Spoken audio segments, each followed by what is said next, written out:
Hey, Tomek. Hi, how are you? I'm good. Great to see you. And Good. hello to our listeners. I would like to ask maybe at first if you can hear us and see us properly. And so you can also type in the comments maybe where are you from? Where are you like a sort of like a logging in from? So like a welcome to this like a short webinar called AI Augmented PM, AI Augmented Product Manager. We'd like to share with you in this webinar like some work we've been doing recently with Tomek around like leveraging AI to help product managers, right? So of course, I mean, not only product managers per role, but I mean, anybody who's just building product founders, product managers, right? So of course, we all want to do more creative stuff, like strategize, doing product discovery, right? Talking to our customers. But I think in every organization, it happens sometimes we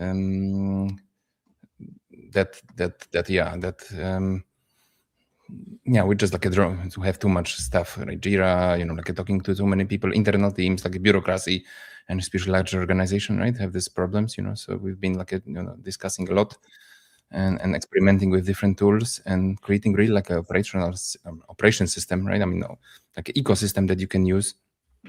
So there's like a lot of like this discussion whether AI is should actually replace creators, but I mean, I think this is the like a proper use of AI. Oh, hey, Matt. This is a proper use of AI because instead of actually replacing creators, replacing like a people, this is basically the like a application that we all want, so like a sort of like a removing boring stuff, so we can focus only of the whatever is actually cool, right? So that's so that's the subject of today's webinar. So maybe I can start, Tomek, maybe like some like a first example, like some kind of Yes. So we also think that we don't know on what AI level are you. so we just show what we use in daily work, and so these are like some of the examples that we actually use every day. For example, I use every day. So let me share my screen. Okay. Okay, Wojtek, could you share my screen? Yeah, sure. Okay, so I'm using here like anti-gravity. This is like a application where inside I can use LLM models, AI models. But this is not so important right now. But on the right hand side, I have like a basic chat. So what I can do, I can just type command status, and this is something that, for example, I use like every day. And if I click on it, what it does, it just check statuses of different projects that I'm working on.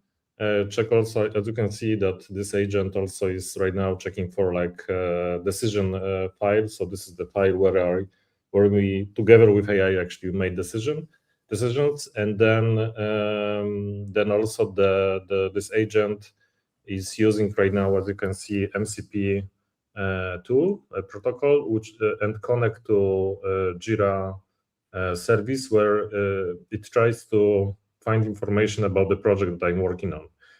And in a few moments we'll see like a breakdown of all of the statuses of the project that I'm working. Yes, so we have like a result. I just zoom in. So it gives us the information. Maybe before I jump to this, so I just show you how my Jira board look like. Okay.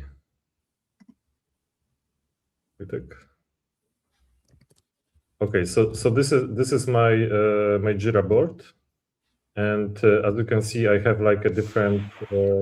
This is just example project. Yeah. So let's say we are working on the project which is like a development of a new piano synth, and so I have like a few user stories like in to do, in progress, done, and so on. And if we, of course, I can check the status here. But if I go back to my AI agent, so it gave us the information like in the same way, more or less, more condensed way, the way that I prefer. So we have information that we have like one story, like some stories in to-do list, in progress, to do, done. There is also information that there are 0 stories connected to me. That's great. No unreplied messages. And there is also like a short summary of the status of the project. So this is like 16% of the project is done, and also they give me the information if that the majority of the items are unassigned, which may impact the velocity. Yeah, so that's No, not groomed yet. yes. So but actually the output of this, what we can see here, this is something that I can specify. Yeah. So I just have like a very simple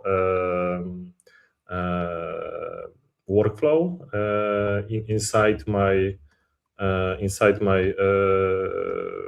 AI agent, and you can see that this is like a very simple text file where I say that whatever you connect to, that you should connect to my Jira project, check statuses, give me like a short summary and so on. Yeah. So that's the very basic information, or example of how we can use AI. But as you can see, it's, in my opinion, is super useful. And you can extend these features just by adding like new comments to the instruction file. Yep. But maybe Tomek, if I can then ask our listeners if they already use some desktop, more like a terminal type apps. I want to also check maybe by if, or they still prefer like a desktop web version of AI. I mean, ChatGPT, Gemini, or any tool, right?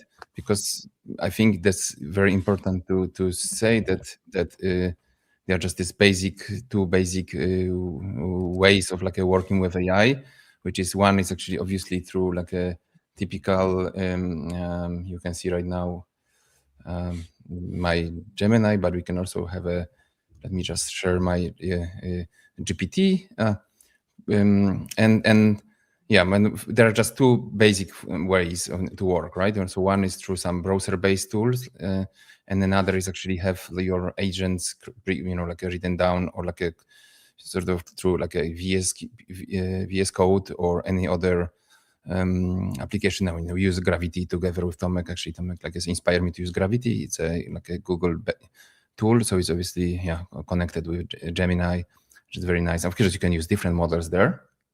But I think it's important to say that those there is actually like a pros and cons of working with like a bot approaches, and I would say like a basic, at least for me, basic work was, I for a long time was using browser based. I still use browser based for many tasks, but there the shortcoming of this approach is that if you, for example, have like a master prompt of some instructions given to the AI, you cannot just simply move them across the different projects. So you can see here I have like a different projects. By the way, it's my sort of company project, so you can see sneak peek into my small, as you know, like a Audio Product Academy is like a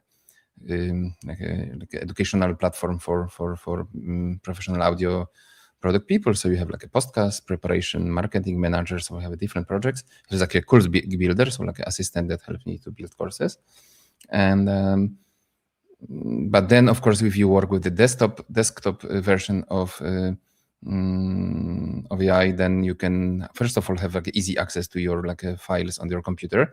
So here there are some options, and you can actually, for example, here add from SharePoint, you have seen my SharePoint, my entire Microsoft suite is connected to Jira and to AI. You can add also from other places, but I can see very often that, even if I just give the link and say, can you just, let's say, analyze let's have an example. I have a guest on the podcast. I want to write questions and some inspiration for some questions. Very often he says, I can't access, right? So it makes mistakes. So I think the desktop version is way more effective, right? And I know, Tomek, you already move completely, right, to working with desktop, or more or less. Maybe not completely, but 90%. And just it's more convenient because if you like to update instructions or any source that the procedure that your AI agent is using. So in the web browser version, you cannot do this easily. You have to upload the file. But if you use a desktop tool, then you can just say to AI that, okay, update our procedure in file X, and it's just basically it's do this, for you. So you even don't have to edit any files anymore. Yeah, so that's really great experience. Yeah. And also it's much easier to connect many different tools like MCP servers and so on, it's possible in the web browser version, but it's not so straightforward. Yep. Yeah, so maybe also maybe it's a very basic thing. So I'm not sure how far you guys are, so maybe if you can just type in the comments, that would be great. But I mean, of course, the basic thing, context of a project, right? So I mean, first of all, using projects in GPT, or there's gems in Gemini. It's a great way because you can actually group all your prompts into one big project, and you can provide a master prompt, right? So you can see here, and your role is to support in creation online courses for Audio Product Academy. And use, first of all, I use Kolb cycle. So this is some best practices for education on how to create courses.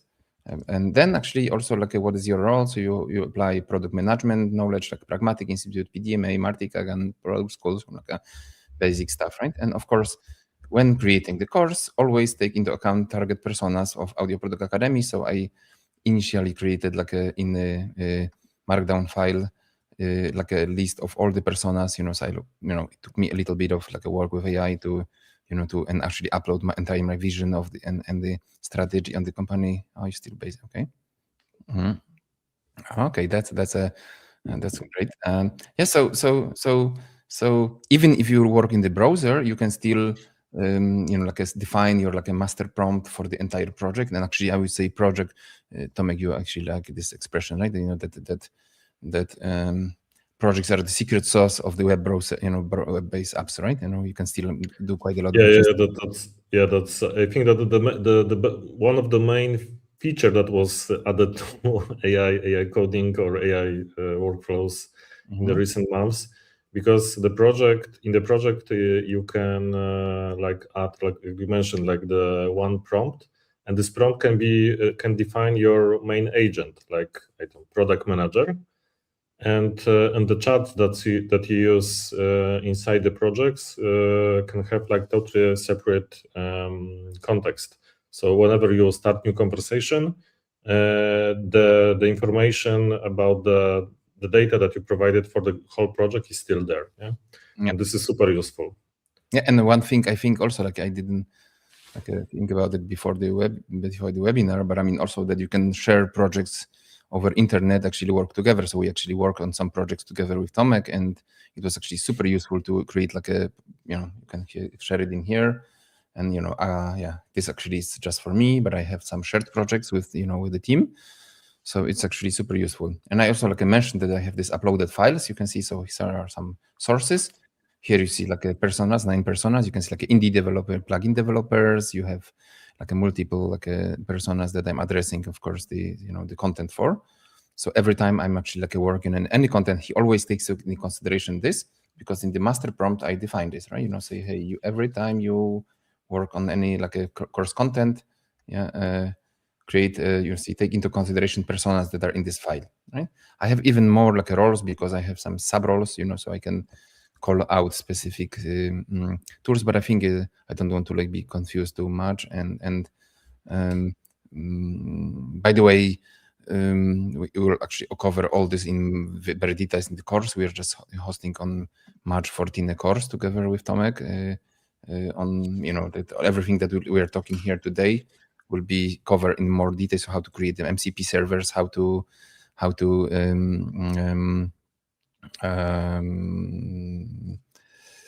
create a desktop, how to use desktop apps, how to create all this like a master prompts and instructions. And there are some other amazing tools like skills you can that in the desktop apps. But so basically build like a product manager operating of system, yeah?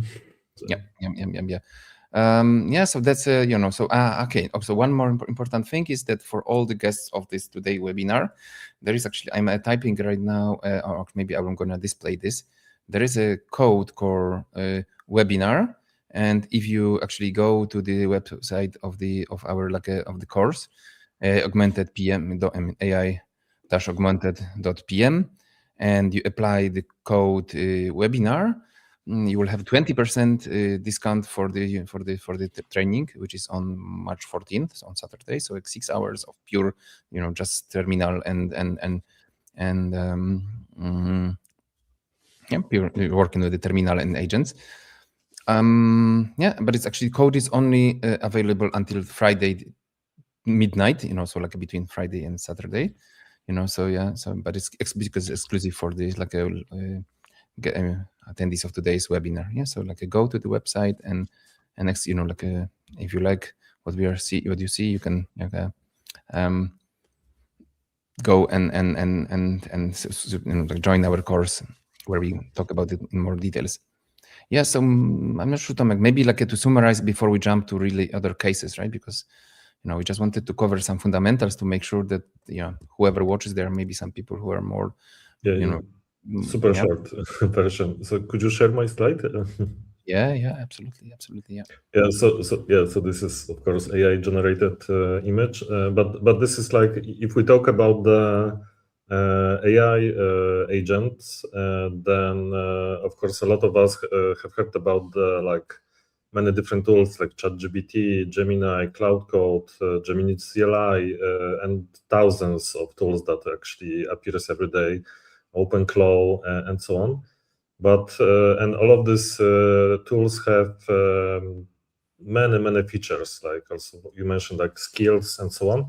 But at the end, what really matters, and that is like a foundation of all AI agent architecture, there are three things. So one is LLM model. So LLM model is like GPT 5.2 or Gemini 3.1 and so on. And this is like a brain that processes your data.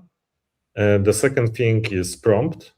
So prompt, so this is instruction that you give to your agent. And actually the prompt can also define the agent, because you can say in the prompt that, you are the product manager assistant, and you are able to do this and this, and that's the prompt. And the last thing is context. So this is all of the sources that you give to the AI, like maybe your knowledge base, many different files that you can share that maybe you're working on in different projects. So basically that these are these three things, and you don't need all of the tools like you mentioned, the anti-gravity, Cloud Code, and so on. But if you understand how to use these three tools, fundamental features, let's say, of the AI agents, then you will be able to build any system. Yep, exactly. So maybe just to give again the example, right? So here is the structure, right, of the, it's big enough on the screen, but I mean, here's an example of a structure of the report. So a role, context, provide some background, objectives, right, and then you can obviously just break it down into master prompts and further instructions. I mean, the great thing is that you can actually use AI actually to, to build those instructions, right? So you don't have to build them by yourself. By the way, in the course, we'll just provide, I mean, the entire pack of different ready to use prompts, for PRDs, for user stories, for creating a go-to-market landing pages. That's there is actually some, maybe not a best practice, but every experienced product manager knows. I mean, a landing page for a new product, or to check the there is a way, a value proposition and stuff, and reason to believe, so we are just trying to apply whatever we learn also the launching products, to create a set of those prompts.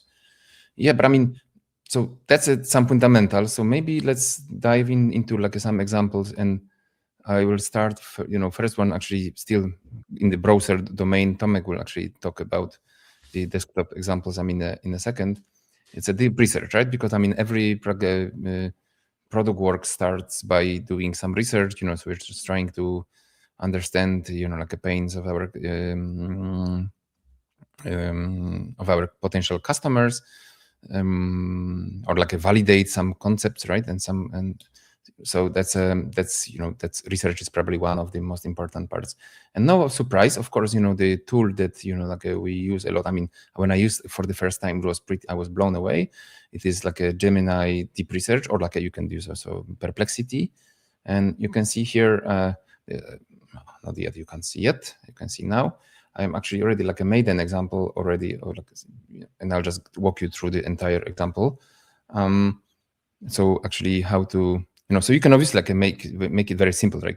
Create a research plan and pass it through a deep research. But what I would like to show you is, I mean, some small practical tips on how to make those data, how to avoid hallucination, or how to avoid some kind of missing data. So you can use a combination of different tools, right?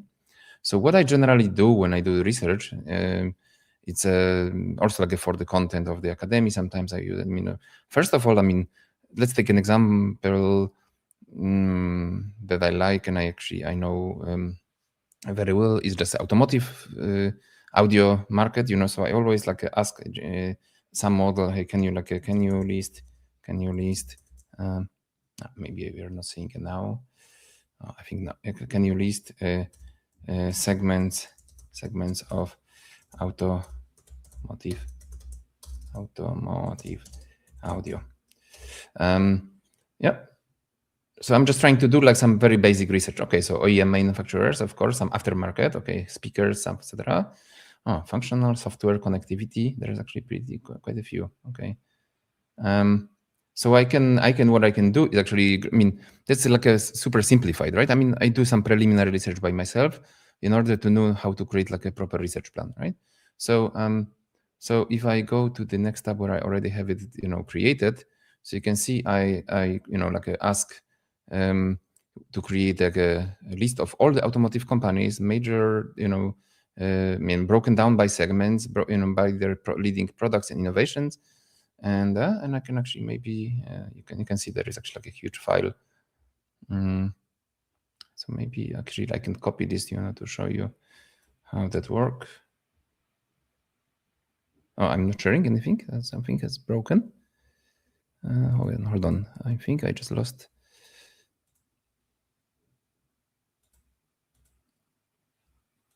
Yeah, I think it should be back, right? So yeah, so that's, you see there is a list of segments. So then I actually enable deep research. It will open new chat, and I say, hey, can you please make a research of all these segments and major top companies, products, top companies in the segment, their leading products and innovations, right? And of course, first of all, he will ask me. He will just create the research plan and ask me to validate it. And finally, oh yeah, you can see there is actually an entire research plan. And then when I start, they will start doing the research. Of course, so I'm not going to wait until he actually goes through or she goes through the entire research. I just have this one already created for you. Yeah, so what I can do is obviously that's the entire like a research completed. You see like in this segment we have these companies with this working with this, some automotive companies. These are like their key innovations, some more information. And so what I did later is actually I take it and uploaded it, to like a Google Drive. So you have actually various versions of the same analysis. But then I apply actually an interesting tool that I'm not sure if you know. It's called Notebook LM. And this is just like unfortunately only browser based, right? This is like a part of the Google Suite, which is actually some nice, like a, how to say, tool to make summaries, to like extract information, to double check information. You see, so, we can actually create like a new notebook by adding sources. You can actually upload files. You can, actually show like a YouTube videos, so in my case, I'm going to use the, I'm going to use Google Drive. Oh, I have so many of those files. Let's use one, right? Insert, and I can ask like our research, right? Our research. Yeah. So this is our research. So it takes a moment. Obviously, you can create like automatically here some amazing, nice stuff like mind maps. Like a PowerPoint presentations, some videos. Some of them are pretty cool, like for a basic tool. But I think what's very important is actually you can ask right now and say, can you for example cross check links with the information provided.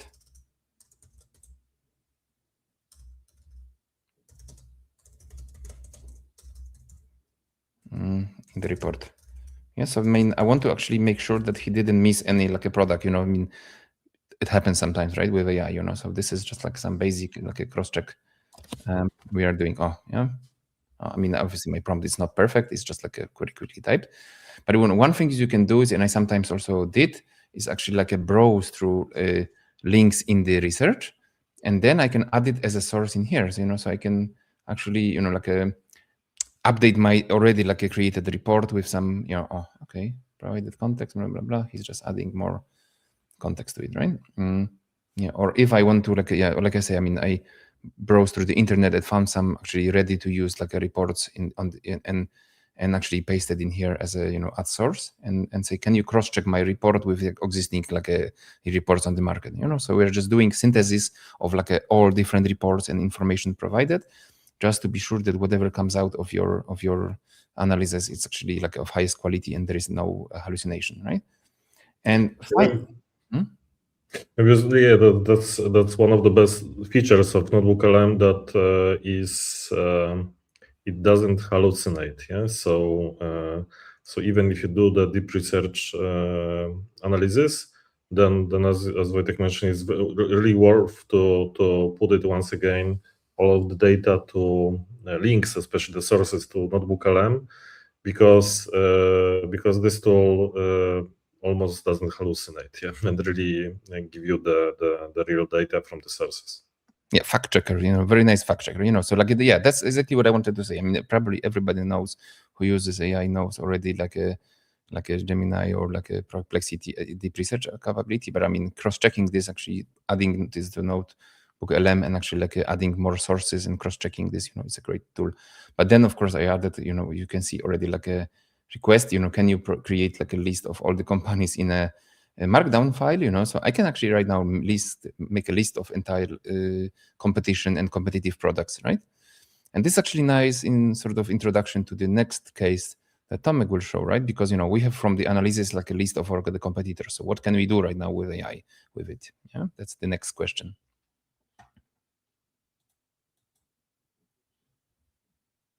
Oh, Tomek, you're muted, I think.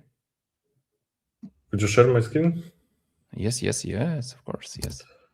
Okay, so maybe like an example how I also do the competitor analysis. Okay, Wojtek mentioned that what Wojtek showed is like doing like a big analysis. Okay, the like deep research and so on.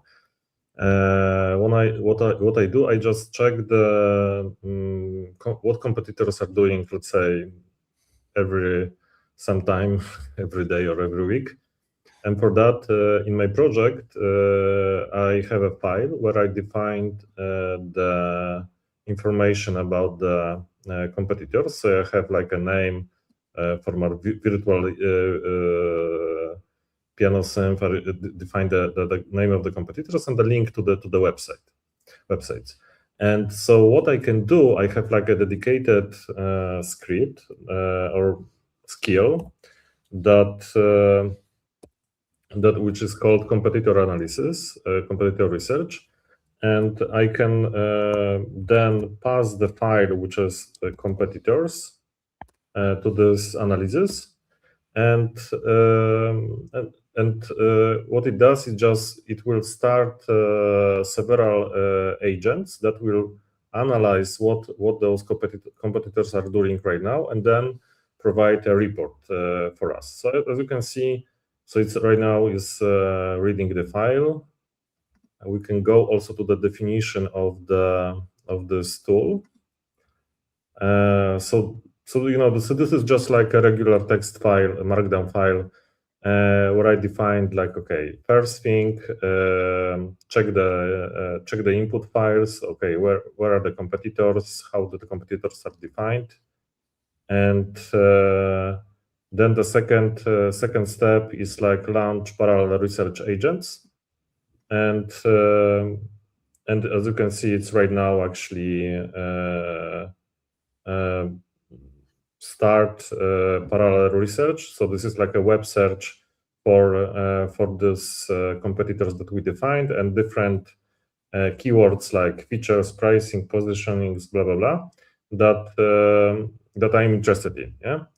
So it will take some time, but then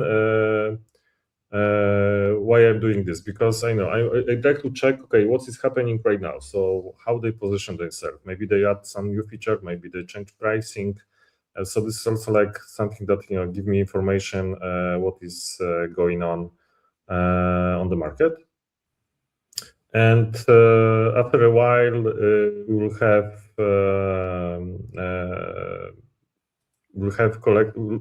all the data, or the agent will collect, and generate two different reports for us. So first, the report is will be a table that is comparing the prices across all competitors, and which is really nice. So I'm just providing the instruction like in the plain English. No programming skill is required. Yeah, so it's still working. Yeah, so while it works, Tomek, again remind that that's everything. It's hard actually to say in 40 minutes. We want to leave some time for questions. Actually, so it's very hard to explain all the details. Just give you a couple of examples, but actually it's all connected to a system. And so if you'd like to join us on the March 14th, there will be a training, and I know some people who watch actually already should be part of this session, and yeah, so we will actually go into details actually how to connect all this and create, and you will actually connect in this workshop, doing this on your own with our help.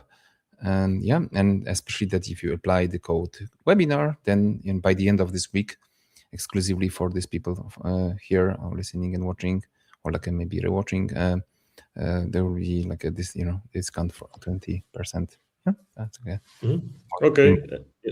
And the agents show us that it created two different files. So one is the price comparison, and the second is feature comparison. Okay, so I can accept these two new files.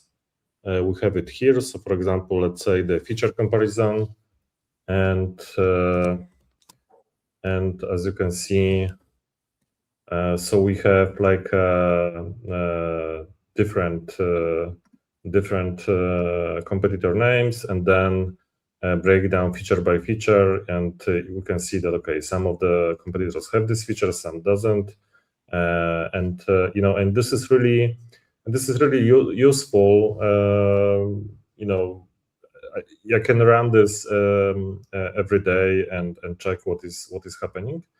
The second report is price comparison. So so we can also, like, by running these reports and this analysis, we can see maybe the competitors, maybe something has changed on the market. Maybe there is a possibility to charge more for the product, or and so on. Yeah. So this is not like the super deep dive like Wojtek did with deep research, but this is something like is more lightweight and help you to work on this every day. Yeah.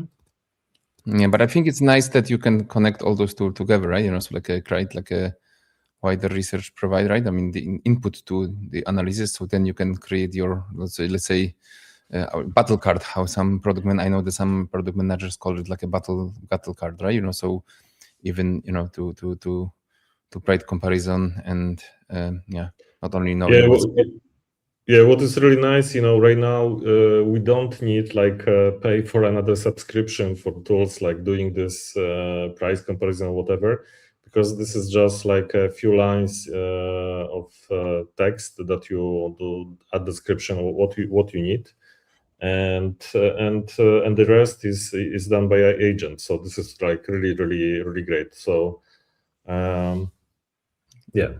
Yep. Maybe we have still time for one more, right? So maybe Tomek, would you like to show like a how you can add Jira? Yeah, Jira Ninja. We mentioned at the beginning, right? So much time in Jira, probably all of us spent. Okay.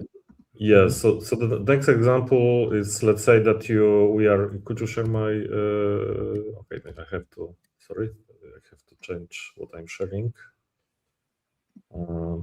So let's say that we are just after the meeting, and we have like a meeting notes. We define the new project, user stories, and okay, you can share. And we have like a just empty Jira board. Yeah, so there is nothing. Okay, there's still the same project. Okay, I'm doing this just for the demo, but we don't have any cards right now. And but if we go to our meeting notes, so we have like defined. We have a file with defined user stories. Yeah, so we have story 1, 2 with acceptance criteria and so on. So of course I can right now use one of the tools that Jira provide, or maybe click like on the website. But what I can do, I can just say to the agent, please add user stories from user story files to our Jira project. And I even didn't specify the name of the project, because the name of the project is already specified in the main master prompt that I use. So this is like this Gemini MD. So it already knew that I use the Piano Jira project. And as you can see, the AI agent right now is analyzing the user story files, some additional decisions files, the file that I have, and right now is adding user stories. And so as you can see, for this, it's use the MCP tool. And so this MCP tool just connect to Jira and create the users, create the card, add the specific data. Okay, if you like to check what's happening inside, so you can see that we have some JSON with some a lot of different information, but we don't have to care about this so much right now. And in the Tomek, maybe also like worth mentioning that while it's still sort of like updates your Jira, that you presented the like user stories that were already ready, but we can obviously have, and we do have already an agent, or an agent like the prompt that allows you to, from the PRD, so first of all, from the idea to create the PRD, and then from the PRD to like break it down into user stories and then update it to Jira, right? So you can have actually all the, the entire like workflow, right? So using a template of them created, by the way, with the help of AI, right? For a PRD and for the product requirements document, which is a typical, right, one pager with all this like a context for like a KPIs, pain points, etc. And then you can ask him to like break it down into user stories, moreover, even test stories later, right? So there is already developed. This is really like a sneak peek, right, on what we develop. Yeah, it's a little bit out of the scope of this webinar. Yeah, so we are still waiting for creation of these user stories. Okay, so maybe this is not super fast. Yeah. It's good to. Okay, so Tomek. So again, I will I do like a lot of promotion, but I mean you can see in the code, QR code in the on the top of the screen, and this time it's actually nothing. We're not selling anything. This is just like a link to our newsletter, audio product newsletter. So every month there's like a group of experienced audio product leaders, engineering and product, and writing articles. We also publish information about the free webinars, like a lot of free content, right? So I mean, encourage you to sign up, because I mean there is really every single month you get some audio engineering and product management tips and stuff. Sometimes we give away some prompts and yeah, really I think worth checking it out. And if you don't want to miss any webinars like this one, it's also great to have a look. Yeah. Okay, so in the meantime, we have the agent stated that, okay, it finished the creation of the user stories. We have linked to new user stories. So what we can do right now, we can go to the Jira website, the Jira board. Just share the screen. Okay, Wojtek, could you share? Okay, I can refresh the site. Okay, and we have this user stories, yeah? So, so this is like a really nice way to talk, let's say, to the tools. Like, I can have one agent that can monitor, read data, maybe communicate with the team, check what are the problems. It can even, analyze the data, what is the progress, and so on. So this is like a really helpful tool. And what is also nice about this AI agents, that you can define your own steps, your own workflows, just by writing the instructions. And this is like a amazing tool that simplify a lot of things and automate a lot of boring stuff. Yeah, so I think that's about it. I think okay, I think I see we have a comment. A very good session. Can you please share the recording? I missed the first half. Okay, so thank you for that. I was actually about to go to questions, but I mean for everyone listening, the recording is on the link. If you're watching through LinkedIn or Facebook or YouTube, it's already there. So it will not go away. So the entire recording. But also, if you sign up to the newsletter that I already presented, the link to this newsletter I already presented, I will display again. We distribute this, kind of content and recordings, and so that's I think great way to not to miss anything. But I mean, yeah, go to Audio Products Academy on LinkedIn or anywhere, and yeah, the recording is there. All right, I think we're just super good with the timekeeping this time, Tomek. We promised 15 minutes for for Q&A. So maybe right now let's leave the floor and and ask questions. Guys, do you have any questions, or maybe some kind of pain points? We are just super happy to hear what you're struggling with, and what you're trying to learn.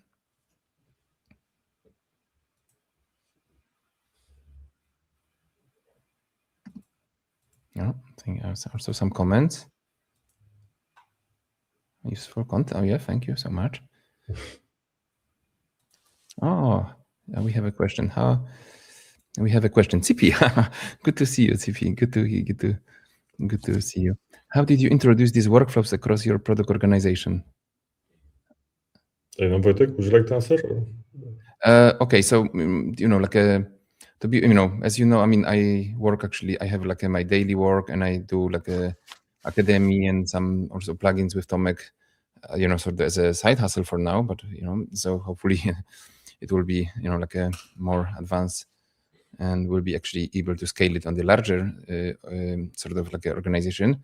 So I can't talk about my Avid and Pro Tools team, NDA stuff, but I mean, for like a daily work with Tomek, first of all, we share the projects on GPT and Gemini, so we actually use quite a lot like this, like a share space when we can, like a share research and that's one thing. And I'm not yet that how to say. Okay, so like personally, I also use anti-gravity mostly, to put together like landing pages and really like a front-end development, because I have very basic knowledge of like HTML and CSS, enough to sort of understand that I'm not breaking anything, and just like a vibe code, like a landing page, so I can very quickly, like this course, right? We put it together like in one afternoon. We sat together with Tomek and I say, hey, let's just launch the course, right? So so we're just providing a products as like education as a product, so in this case, we just launch products and we work together on the content together across these projects that I show like on GPT. But locally, that's actually also like I think a small shortcoming of a desktop apps, right? The anti-gravity, because this is actually your local terminal that you can work only with your local files, so I think while it's way more powerful than the web browser model, you cannot share it with somebody, right? So then actually we exchange. Mostly Tomek exchange with me. He's just way ahead of me, and I think for Tomek is actually way. Yeah. So one thing is that you can exchange the file for the desktop version. You can exchange the files because usually the standard operating procedures, they are not changing every day or every week. So you can exchange it like a whole project. You can exchange with the team. You can use like a Git or just share the file on the drive. And then this is really nice, especially if you have if you define the work, so you can like set the set of boundaries. Okay, the procedure that we are working, like I don't know, maybe company mission, vision, and so on, and then other people can use this. So this is really great. Yeah. So I think yes. We share. Together we share a lot of these projects on GPT, and mostly on GPT, and like locally we have our own anti-gravity, right? And maybe also add that I also built like a system that have like different roles, like CEO, CTO, and product managers, and so on. So every role is like a separate AI agents with predefined roles and tools, and we can also talk with those agents. They have access to our data, and this is also another way to delegate the work. Yeah. So this is a little bit different approach than coding, because most of the AI tools are mainly used right now for coding, prototype apps. But we also use this for like supporting like the work of marketing, sales, product management, project management, and so on. Yeah. So you can see here actually this. I have to say that honestly that I'm still like a comparing to Tomek, in using desktop, desktop agents. I'm not that proficient, but here is you see like entire like academy, so like a basic roles, like it's my CEO assistant, so like like more like executive consultant. Here is my event manager. So actually it scans internet every week for like upcoming conferences in music and audio technology. Of course, I have the predefined websites and the magazines, and he's just every week sort of gives me some tips. I have a marketing manager, so me and Daria, we just work together on the sort of content for, you can see there. So it's just like all augmented so much with AI. Podcast preparation, of course, you can see, you can see actually who will be like a upcoming this in the podcast. There will be like a director of audio from CD Projekt Red, triple game audio company. And, it's a lot of like a stuff. There is actually like entire instruction that your podcast assistant. Yeah. But again, I just learned after, talking to Tomek that first of all, it's a process that I can share. I have this, for example, this project is shared, with marketing person. This project is shared with my post-production audio, podcast post-production person. But I cannot just move files across, right? So if I have a great, let's say, I have here my personas, you see, or even I have my own profile, so I define there, for example, that I don't want to like work myself over to exhaustion. So, obviously my executive assistant tells me, oh, Wojciech, time for rest. Yeah, my HD, yeah, but I cannot just move files across the different projects. I need to do it manually, right? Just by taking this file, I can download it, or I can and then I can just like upload it to the other file, right? And basically, so that's we're just like a sort of our own experiments with AI and on our own small organization. Of course, in the corporate environment, it's a bit different. And there are some like more resources, but some other shortcomings, a lot of work. We already work with some organizations with Tomek and helping out, to implement AI. But I can see that there are some limitations, for example, that like a corporate organization, sort of governance or security does not allow using all models, right? So they only ask you to use Copilot, which obviously prevents you from, every model has some, cool stuff. And I just like to talk too much, but there is actually one more question. What other areas are you guys using AI to help with in PM? Are you doing any prototyping and are you using in collaboration with other teams? Tomek, would you like to take this one? So in terms, the product management, so we just showed like a glimpse of the tools that we use, so different skills. So actually, sorry, that's on my side. So whatever standard like procedure you have, we try to automate it within like AI agents. I also mentioned this maybe.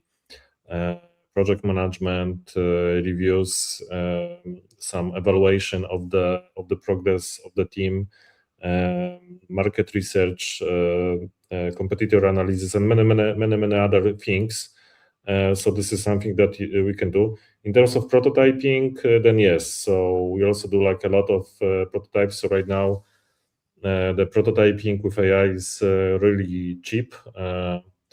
You can use coding tools like Gemini, Anti-Gravity, Cloud Code, and similar. But also you have like full agents like dedicated for specific tasks, like Lovable, that create like a web-based application and websites. Just recently appeared like a new version of it, which built like iOS applications and Android, I think, which is really cool. So you can prototype everything like within like a few minutes even. Yeah. So even if you are not if you don't have like a full engineering team. Yeah. So I think this is a great way, especially also for a product manager, because before you start talking to your team, you can show them what like a prototype of the product that we'll use. Yeah. And that's a good. Personally, I started to use it like across the board in all areas, right? So but I think I would say mostly in the research. So in like doing the podcast, always I need to have some like a research about the like a guest and and also like it's not that only use question that AI has. Actually, I also brainstorm with Tomek and team members, Zach, who is the editor-in-chief of our newsletter. They always have some great insights. But I mean, as you saw, we have these shared projects that we can just brainstorm those ideas together, and obviously that it has the shared projects as a memories, so all this just stay there, and you can always go into the archive. Yeah, but I mean, yeah, prototyping right now, I don't know, some plugins or etc. Yeah, that's a different matter. Any other questions?